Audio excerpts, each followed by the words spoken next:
Alright guys, welcome back to the Forge, and today is BlizzCon Day.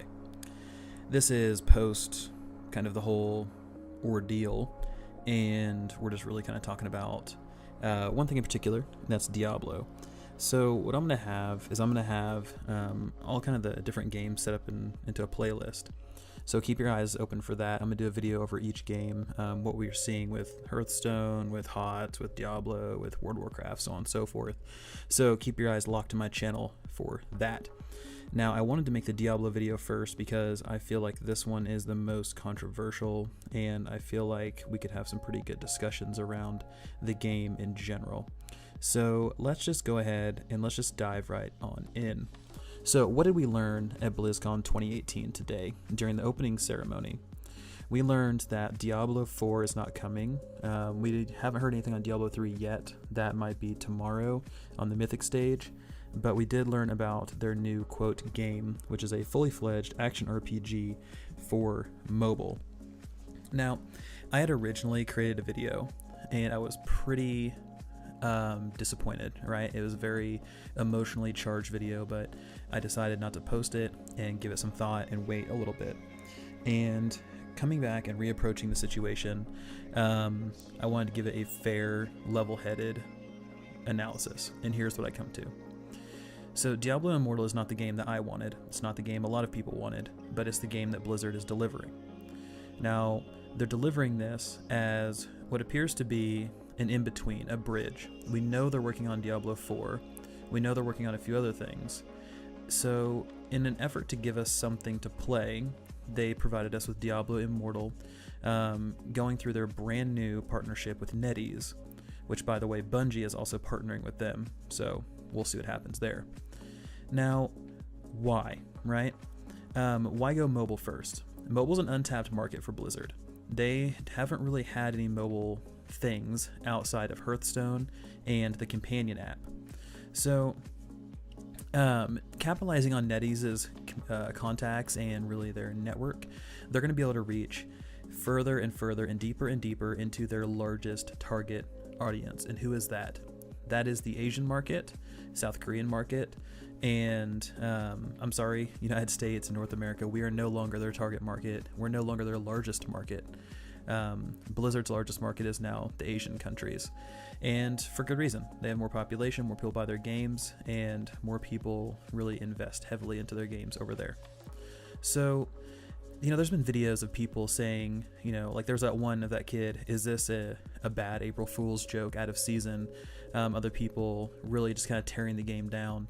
And first off, guys, just from a morality standpoint, I get it. We're gamers, we're disappointed.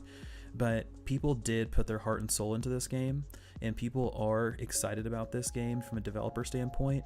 So while the game might not be for you, please don't attack the devs, don't attack the people that created the game. Work against the publishers in a professional and respectful manner, and tell them that this is the game we don't want, right? But there's no reason to attack them.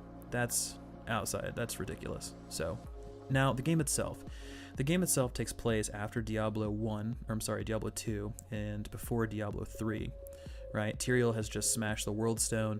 Originally, I thought it was going to be like a Pokemon Go version of Diablo, where you have to kind of walk around, gather up the different World Stones, and maybe try to put it back together, all while leveling up a character and attacking demons and things like that, which honestly would have been pretty cool. But instead, we essentially got what looks to be Diablo 3, except it's on a phone, and it's something that you can take with you wherever. There's loot, things like that. I'm not a huge fan of phone games, to be honest with you, just because my screen's too small. It's hard to control the character without a joystick, and it's just really not my cup of tea. Will I end up playing it? Probably. Do a review over it. But outside of that, most likely not. I'll probably just, fire it up every now and then like I usually do with like Dungeon Heroes or whatever the hell it's called. But that's about it.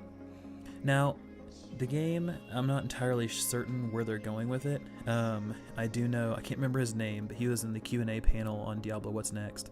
But he said that most of the Diablo stuff, if not all of the stuff, is taken and applied to other consoles. So Diablo Immortal could end up on consoles. It could also end up on PC down the road. And they take what they learned from these different games and they apply them to the other Diablo games and the other upcoming Diablo projects. The game itself, I'm not certain where they're going with it and really what their long-term, I guess, investment in this is, outside of testing the waters for a new market.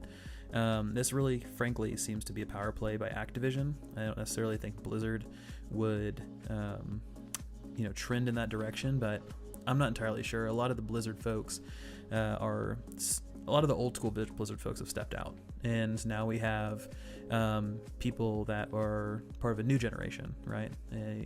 A post Blizzard Activision partnership world where that's all they know. So that's something we're just gonna have to get used to. That really wraps up kind of my thoughts on that game. It is what it is. It's a mobile game. I was pretty disappointed. I still am disappointed. It's not really for me, but I understand there's gonna be people out there that will be able to play it. So, like I said, I want to give it a fair, even, assessment.